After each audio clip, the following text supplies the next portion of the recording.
afternoon, everyone, and welcome back to the AMEDD Effect Podcast. I am Will Cunningham, and I will be your host for the next hour. So if you are new here, thanks for stopping by and checking out the podcast. And just so you know, this is where we discuss the causes and effects of Army medicine opportunities. On episode 5, I had the opportunity to sit down and talk with Colonel Walters, the Medical and Chaplain Recruiting Brigade Commander. We had a great conversation about her military career, from starting at the United States Military Academy at West Point to leading the Medical and Chaplain Recruiting Brigade here at Fort Knox today. Also, check out Mike Seitz from the Soldier and Family Assistance Program on our Army Lifestyle Series to hear him talk about SFA, their program, what they offer, and to provide information on different benefits offered to soldiers, their family members, and even civilians. Now, before we get on to this next episode, we're going to take a quick commercial break, but I need for you all to do a few things for me. Like this episode, comment on this episode or any of the previous episodes that you have watched, and also subscribe to the AMEDD Effect Podcast. You can find us on all digital streaming platforms. Are you looking to pursue a successful healthcare career at one of the largest and most advanced medical facilities in the country? If so, look no further. The U.S. Army is here. Visit goarmy.com/AMEDD to learn how you can serve soldiers, their families, military retirees, and at times, the general public while providing meaningful service. The first step to a new career starts with you. Follow the link to learn more and speak to one of our virtual recruiters today. Now, everyone, help me welcome the next guest on the show, MAJ Buckler. Let's give him a round of applause.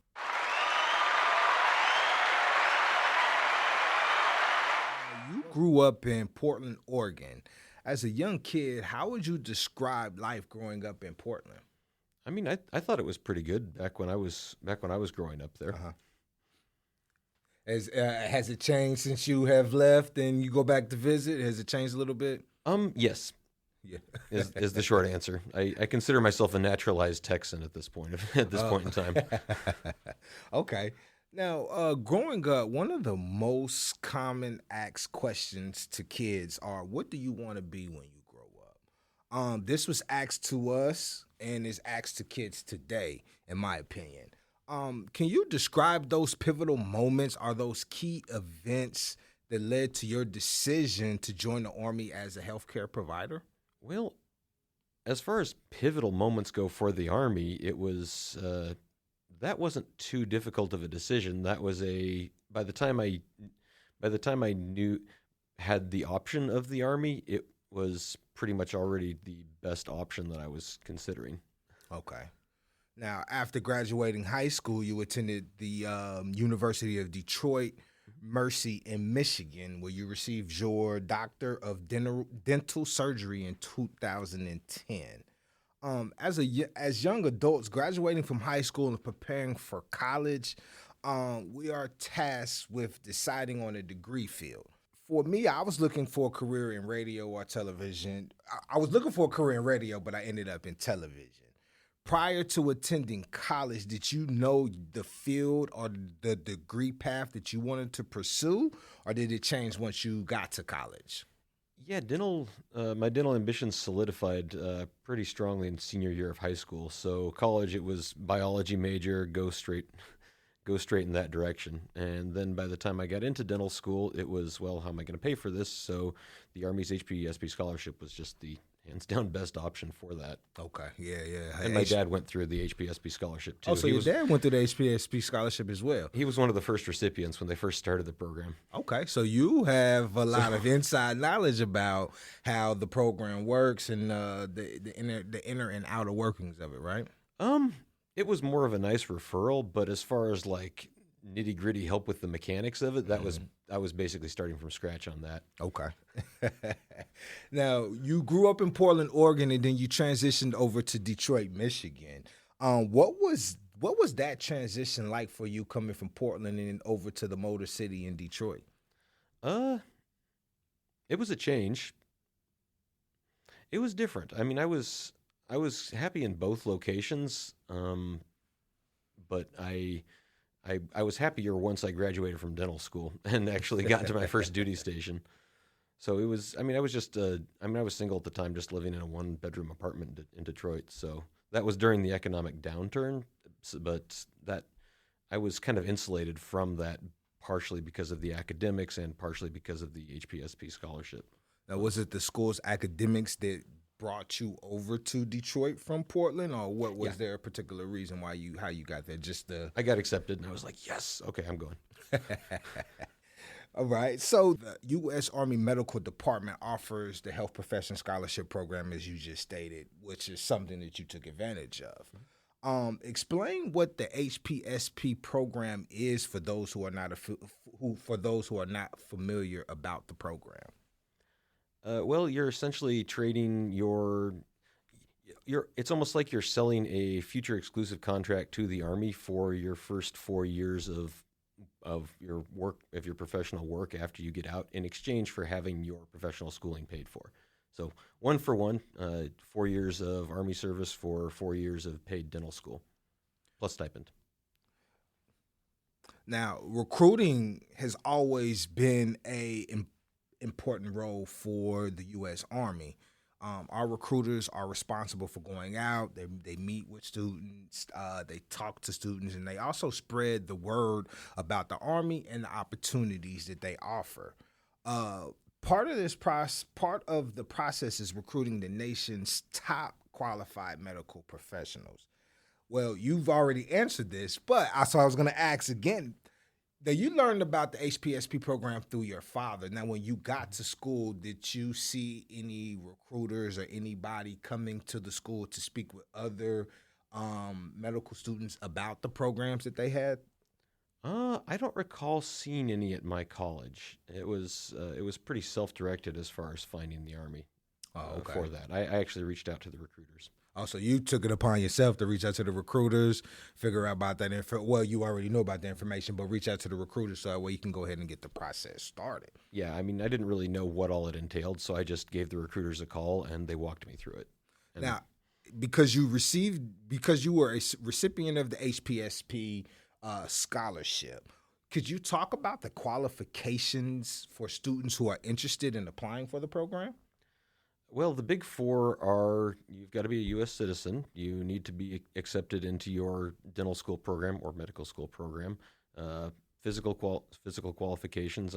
You don't have to be perfect physically. You can have flat feet and bad eyesight like myself. A lot of stuff can be wavered, but you do have to meet certain minimal requirements there and pass a security background check. Those are the big four. After that, at least as far as the dental corps is concerned, you're just competing with all the other applicants. So the better you do in terms of academics, your letters of recommendation, your personal statement as to why you wanted to join the HPSP scholarship program, and then kind of a catch-all on your extracurriculars or other background activities.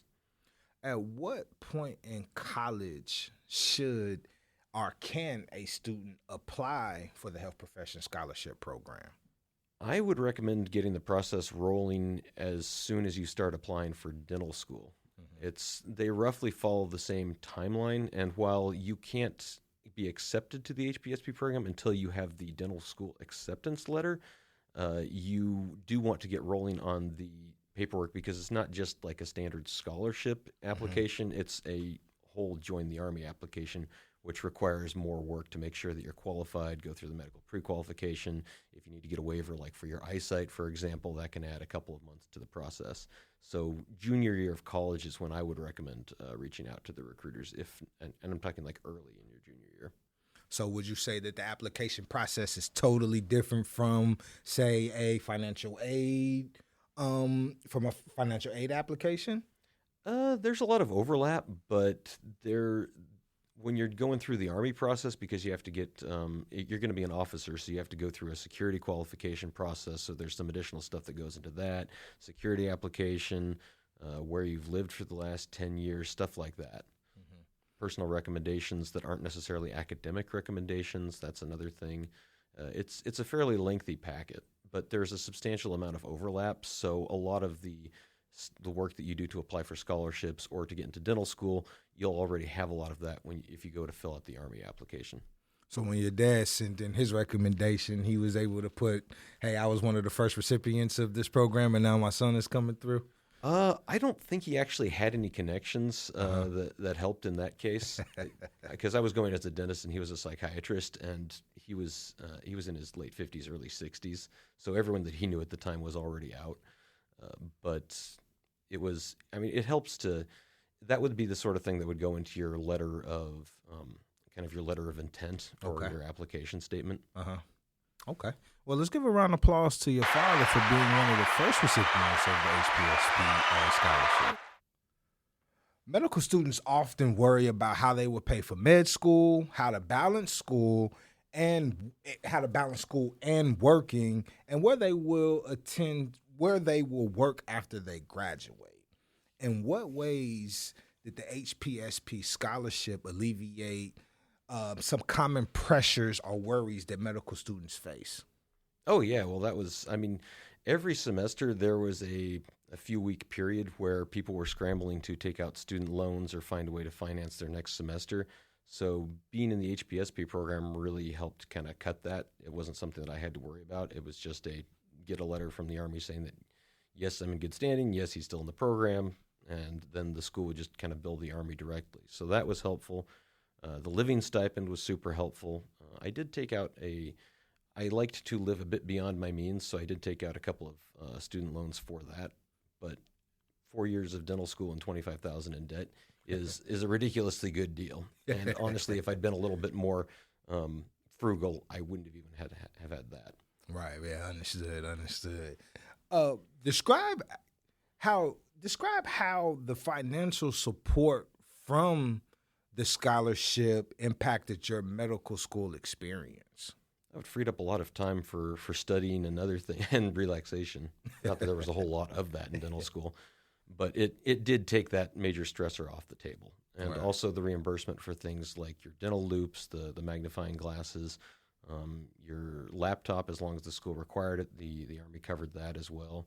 And there was a bunch of miscellaneous things like the practice teeth. There was several $100s in practice teeth that the Army covered as well. So would you say that having that help or having that financial support from the Army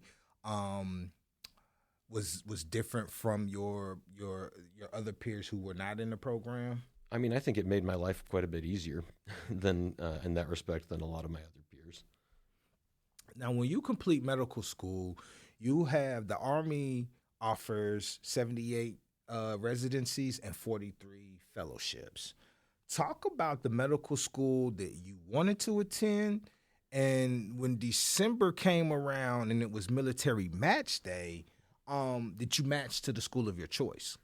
The dental corps doesn't do matches in quite the same way, so there isn't that match day scramble like there is on the MD-DO side of the house. So it's a little bit more laid back on the dental side. Okay. One of the reasons I liked dentistry, in addition to just kind of knowing that was a specialty that I was interested in from the get-go. On the dental side of things, when you go through the HPSP program, when you graduate as a dentist, you're qualified to work as a dentist. You don't have to go through a residency. One of the conditions for the dental HPSP is that you have to apply for a residency. You have to actually fill out the paperwork, but you don't have to accept it if you get accepted. So you can just do your time and get out, or you can apply to the Army has a bunch of dental residencies covering all the major specialties, plus kind of a more generic catch-all advanced education in general dentistry 1-year residency that's kind of a neutral year. It's a normal education year. It doesn't count towards your payback time, but also doesn't add to it like a normal residency would. So that was the one that I got into, that I went with. Now, you completed residency training at Fort Sill, Oklahoma. Mm-hmm. What was the process like for you when you were determining where you wanted to do your residency training at? Well, there's only a few locations where the Army has dental residencies, so you're kind of limited to, all right, we've got like 4 or 5 locations, and you're going to one of those 4 or 5. So right off the bat, you have some idea of where you could end up, and then it just depends on which residency program you're assigned to. Now, was there something is there a piece of advice that you would give to a dental student who is thinking about attending one of those residency locations on how they should pick or choose which one they will go to, or would you say that they're all pretty much even killed? I mean, I've been happy wherever I've gone, so I haven't really had any issues that way. As far as preference, you do rank them, and the dentist who assigns dentists, the Army takes that preference into account, but oftentimes more people want certain locations than they have slots in those locations. Mm-hmm. So the preferences are taken into an account, but you'll probably get a choice that you prefer if you rank your top 3 as the top 3 that other people are less likely to want, if that makes sense. Okay. You can get more predictability by preferring locations that other people are less fond of. Okay. So you did your year down at Fort Sill, Oklahoma. You completed your advanced education in general dentistry. How would you say that training prepared you for your job in the military? Oh, that was so helpful. The 1-year residency was like dental school the way it should have been. It was a really helpful way to kind of ease into the flow of seeing a lot more patients while also kind of getting used to the Army side of things. You had a residency, and you had a faculty instructor basically for every specialty, and there was only about 4 to 8 residents depending on the program. So you had a lot of one-on-one time with the instructors and a lot of individual help.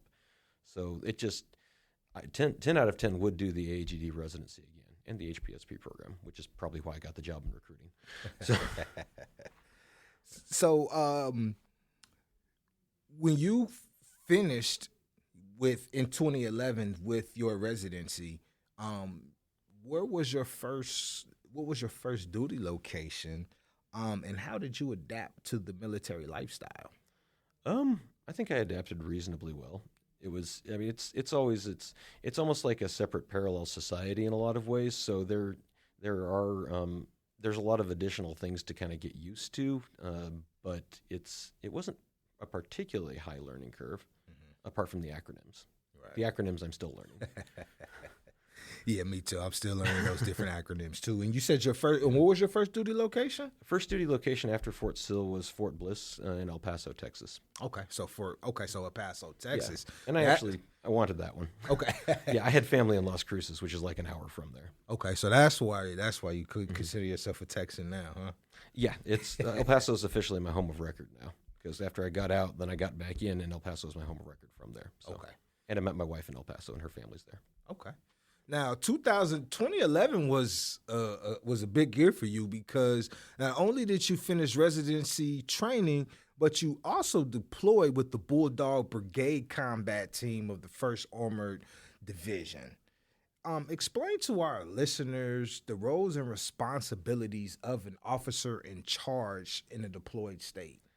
Well, I was a brigade dentist in the deployed state at the beginning of 2012. I was notified of the deployment at the end of 2011, most likely, because what happened was the brigade had already deployed, and the dentist who was with them finished his term of service and was like, I'm done. So they had to bring in someone to replace him, and I had the advanced training, so I was a good option.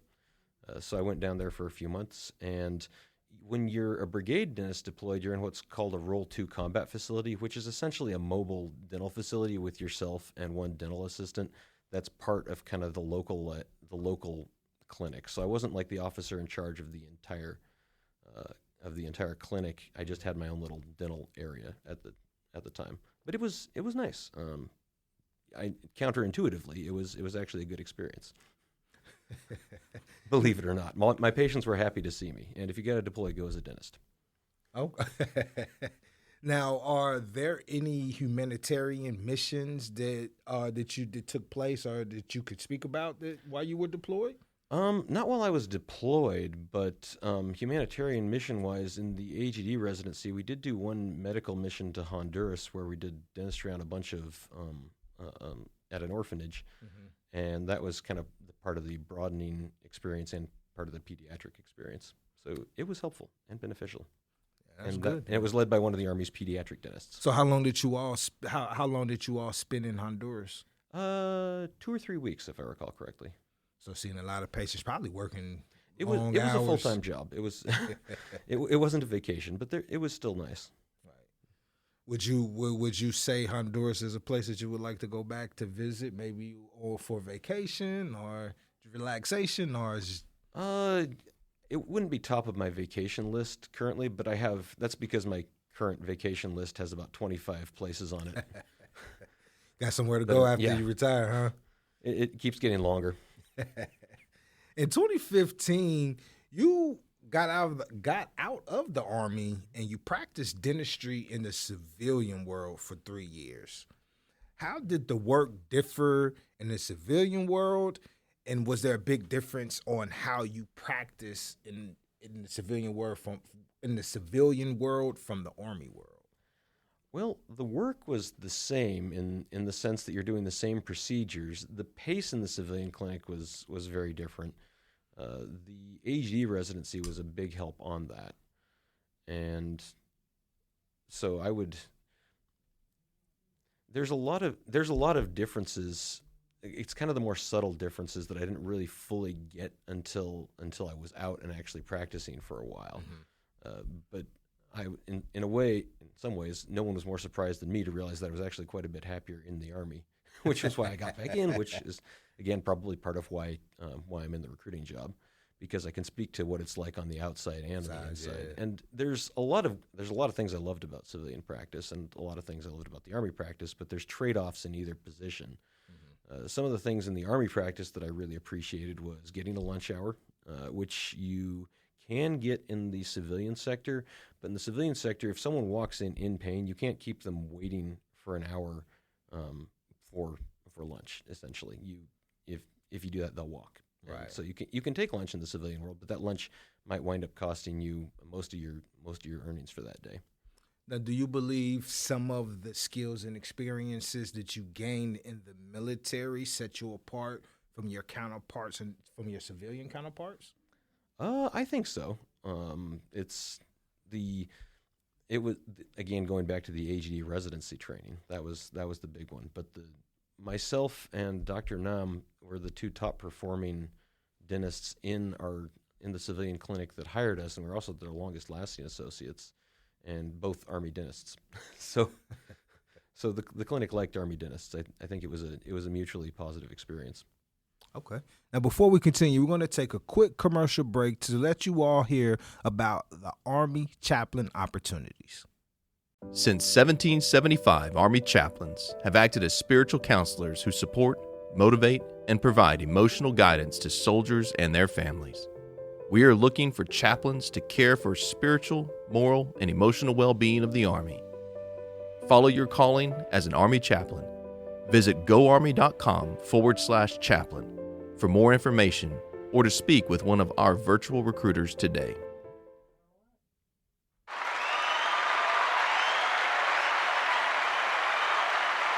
Welcome back to the AMEDD Effect. I'm your host, Will Cunningham, and today here we are with MAJ Buckler. Let's get back to this episode. In life, there are things that we like and there are some things that we don't like. What part of Army life do you enjoy most, and what do you least like? That's going to vary a lot from person to person. Mm-hmm. Getting back in 2018, the two things that were top of my trade-off list for the Army was morning PT, because I do not like morning PT. Who does? Some people. And in general, if you are most productive in the evening and are a night person in general, the Army schedule is made for morning people. Mm-hmm. But on the other hand, so is the dental school schedule. So if you're an evening person, you've learned to adapt by the time you get into the Army. Right. So that's pretty much it. Now, you just said it. In 2018, you re-entered the Army. Talk about why you decided to return and how the experience has been since you have returned. Oh yeah, there was a lot of things that got me back in, and none of those reasons that got me back in changed. It was a fairly lengthy list. One of the major draws was I wanted to go to another Army dental residency. because getting continuing education in the Army as a dentist was easier than private practice. Gotcha. Because in private practice, if you're taking time off to do continuing education, then you're losing the income from that time, and you never know whether that's going to be a good week that you're missing or a half week that you're missing. So either way, you're losing the income, you're paying for that time, whereas in the Army, you're getting paid oftentimes while you do the continuing education. And even if you're doing kind of extracurricular outside the Army continuing education that you're paying for, you can still do it while taking leave or something similar, so you're still actually getting paid for that, which makes getting the additional training a lot easier. Other things, I really appreciated getting a routine lunch hour, the more predictable schedule, the pacing. I liked the pacing a lot more. Getting back to one of the earlier questions, but one of the myths about the Army is that it's harder to start a family in the Army, and I actually found that to be the opposite of my experience. I met my wife in El Paso when I was stationed there, and we had one. Both of my children were born in the Army, and because they were born while I was in the Army, that made the first few months after the birth a lot easier. Right. Okay. I mean, contrasting my experience with that of the practice owner where I was working before, when he had his firstborn, he was back to work after a couple days because he couldn't afford to be away. I got parental leave for more than a month, and my wife really appreciated that too. Yeah, can't beat that. Being there to be home, help the wife with the baby. That's always. I know she appreciated that a lot. So now your dad was in the military. You grew up a military brat. Or would you say you grew up a military brat, or? Dad grew up a military brat, not so much me. Dad was in. Dad did his HPSP time and then got in the reserves, and then got out before he retired. My grandfather actually stayed in the Navy long enough to retire, but we'd moved and more or less settled down in Portland before I was old enough to really remember. Okay, so you didn't get to do the whole moving around stuff. Yeah. Now your kids were born into the military. How have they liked the experience of growing up as military brats? I don't think they're really old enough to have that full conception yet. I mean, my oldest is currently 4, so he's starting to develop that. I'll find out how much what his thoughts are when we move after the summer, but he doesn't seem to be particularly concerned about it, and we've been anticipating it for the better part of a year, so it's not like it's unexpected. Yeah, the moves are always something you have. You have your friends here, and then you have to move, and then you have to go somewhere else and make new friends. So I know that has always been a issue, or not necessarily an issue, but something that we always had to deal with when you had to pick up and move when you were somewhere for 2 or 3 years, and you had all of those friendships. Yeah, moving's always kind of a pain, but I tend to like the change of pace. So to me it's worth it. Yeah, I liked it too because I think now as an adult I'm able to adapt to different situations, different personalities, different cultures. So it was always I love the experience myself. Now, taking it back a little bit, for back when you got out of the Army, you were actually a lead associate at a dental clinic. Mm-hmm. Did you have the opportunity for any other leadership roles while you were there? I mean, that was pretty much it. That was it. Now, that encompassed a lot of things. I mean, I definitely didn't want the office manager's job. Mm-hmm. She probably had a whole lot of other stuff to deal with, huh? She was an excellent office manager, but I did not want her job. It gave me a great deal of appreciation for office managers and support staff. Can you discuss the leadership roles you have held with the Army that you may not have been able to hold if you were in a civilian role?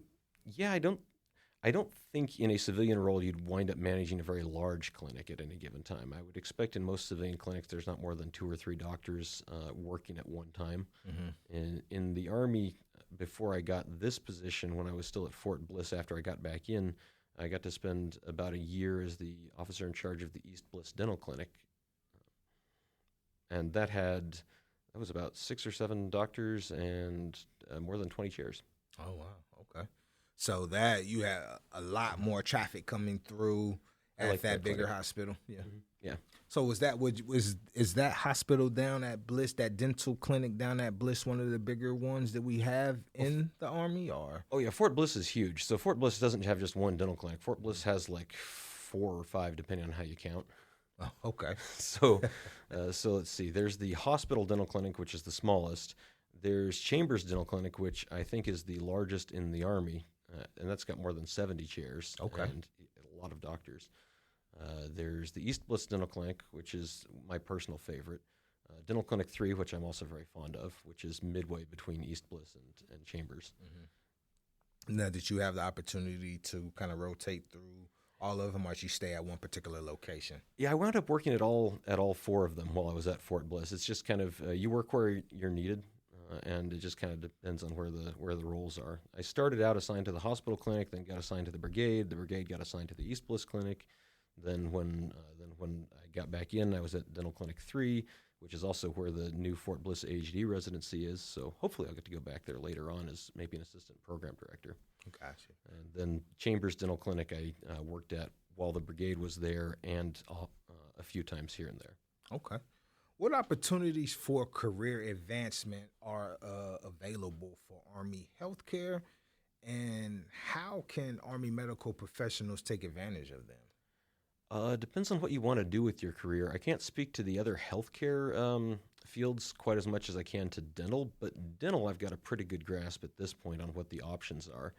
And so part of the reason I wanted to get back in was because I wanted the additional training, because there's no better place, I think, to get residency experience than the Army, just because you're getting paid as normal while you're getting the additional training that increases your value as a provider, whether you're inside the Army or out. But if you want to stay in the Army long-term as a dentist, you do want to do a multi-year residency, anywhere from 2 to 4 years, depending on what you specialize in, whether that's like a general dentistry specialty, the comprehensive dentistry, so to speak. That's the 2-year AEGD, which is what I'm going to do in a couple of years, or endodontics, periodontics, oral surgery. That's one of the ones that we get a lot of inquiries about. Those are a lot of excellent options in that case. There's also some kind of contracting out with civilian institutions for pediatric or public health residency positions. So there's a lot of options, essentially. And so you're saying you that can. Oh, sorry. I'm sorry. Go ahead. Oh, I was just going to say. So if you're staying in the Army or getting additional training, either way, then there's kind of the clinical route, the administrative route. If you decided you get bored of doing clinical dentistry, I don't ever see that happening to me. But if you just like the more administrative side of things, the Army always needs the more leadership position dentists to actually kind of run things, because that takes a lot of manpower, as it turns out. And let's see, there's also the education side of things, which is helping with the residencies, and there are some research opportunities as well. Okay, so you're saying in a couple of years you're going to go back out and do another year of the advanced education in general dentistry? Yeah, so I got into the 2-year AEGD residency. So there's a 1-year AEGD, Advanced Education General Dentistry, and a 2-year AEGD. Okay. And they're both separate programs. The 1 year you can only apply to if you're in the HPSP program. Okay. Because otherwise they would just be overwhelmed with applicants. So it's kind of you have a one-time opportunity if you're in the HPSP program, and then that's it. But if you miss that opportunity, or you want to stay in longer, or you want additional kind of comprehensive or general dentistry training, that's what the 2-year AEGD is for. Okay. And that kind of helps general dentists maintain parity in terms of rank and skill and seniority with the specialists. Working within recruiting, how often are you able to get out and speak to any dental students, or is that not a role that you play? There's been some opportunities, but most of that, I've done a few presentations, but most of it's kind of one-on-one, which was actually part of the reason I went with the Army over the Navy, just because the Army put in a lot more one-on-one effort with me. And the Army clearly wanted me, whereas the Navy seemed a lot more ambivalent. Okay. Back when I was applying, and that's kind of been my role here. Now that the roles are reversed, so Major Jones and I we'll just call people one-on-one individually, and often that really helps because everyone's situation is different, and you can kind of hear more about where everyone's at, so you can give them more information that they need to make the decision that's best for them. Is there a particular question that is always asked from dental students who would like to learn more about the Army and how it operates if they were to come on board? I don't know if there's any question that I always get. Common ones are like, what are the physical requirements? Usually they can look those up. Where will I be stationed? I send them a map because I made a map of where dentists are stationed and roughly what your odds of getting stationed there are. 2/3 of the dental corps is in the 12 largest bases in the U.S., so that alone kind of helps you narrow it down. And my next question was, but I think you already answered it, is what is one myth about the Army that you would like to debunk? And I know you said starting a family and you found that easy to be able to start a family. Is there any other myth that you would like to debunk? That was the main one. It's the main one. It's the people tend to have and certainly I did too before I got in. It just didn't scare me away because I was like, I need to pay for dental school somehow.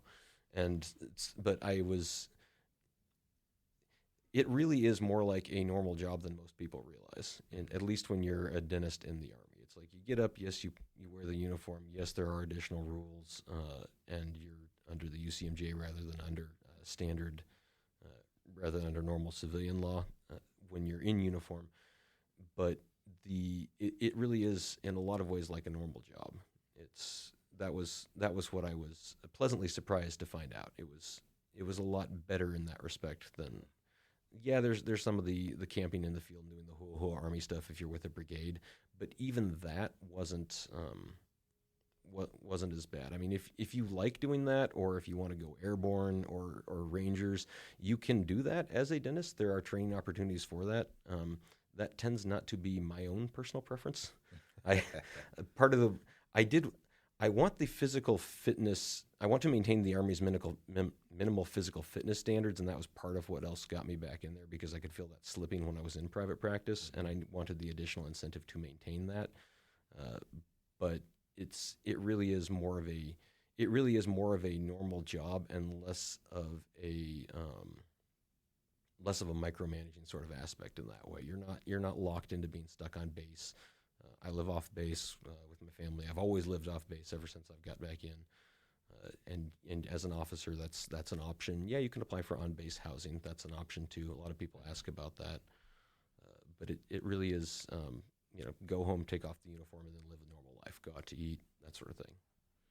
Now, if you could give a dental student any piece of advice, what would that be?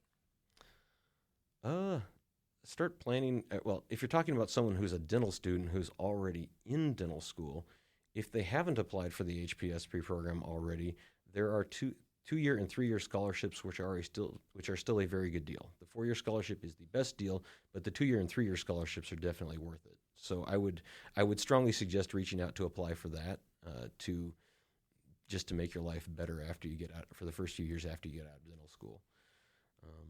As far as other advice goes, I'd say strongly consider the AEGD program. I would recommend if you get in, take it. It's a golden opportunity to get additional training, and it's kind of your own investment in yourself.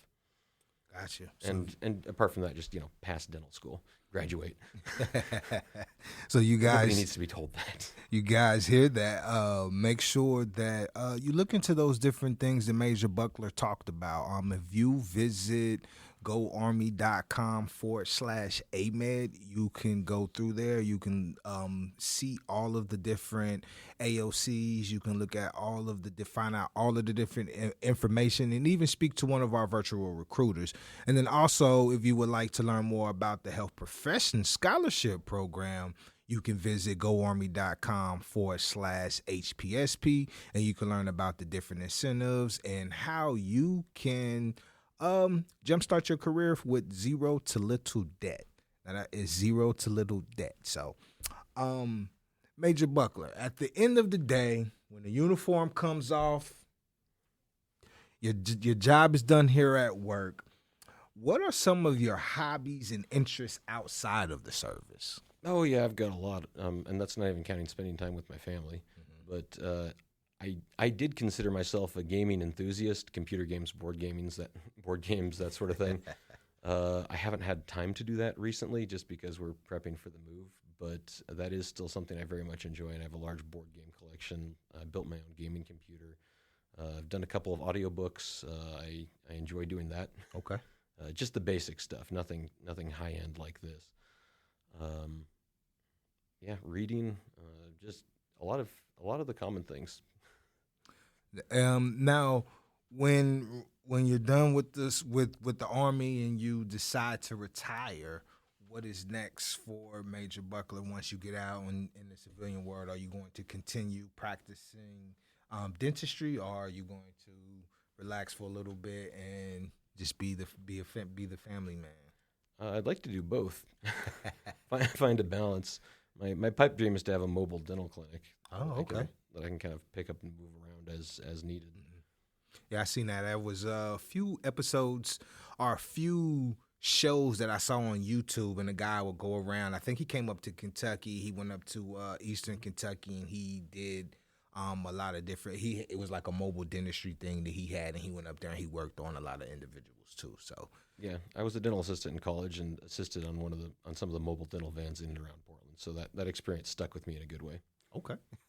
Now, anything else that you would like to leave to any of our listeners and viewers before we get out of here today? I think we've covered things pretty thoroughly, but I really do strongly suggest considering the Army. You guys heard it here It's a from good option. You guys heard it here from Major Buckler. Make sure that you consider the Army. Make sure that you visit those websites. I can give them to you again. That is goarmy.com/HPSP and also goarmy.com/AMEDD. That's AMEDD. This is the AMEDD Effect, and thank you all for listening to us. And Major Buckler, thank you for taking time out of your day to come in and speak with us about your journey through the U.S. Army. Thank you for having me. It's been a pleasure. Thank you. You're welcome. You guys, until next time, this is the AMEDD Effect. Launch your medical career with zero to little debt with the Army's Health Professions Scholarship Program. HPSP is one of the most comprehensive scholarships available in the healthcare field. The Health Professions Scholarship could be great for those pursuing a career in one of these fields: medical, including osteopathy, dental, veterinary, nursing, counseling and clinical psychology, and optometry. For more information, visit goarmy.com/HPSP. The causes and effects of Army medical opportunities are endless. When you join the U.S. Army Medical Department, not only will you get more out of your medical career, but you will also provide meaningful service to soldiers, their families, military retirees, and last but not least, your country. To learn more about AMEDD, visit goarmy.com/AMEDD. That's goarmy.com/AMEDD. And if you're looking for information on tuition assistance, visit goarmy.com/HPSP. That's goarmy.com/HPSP.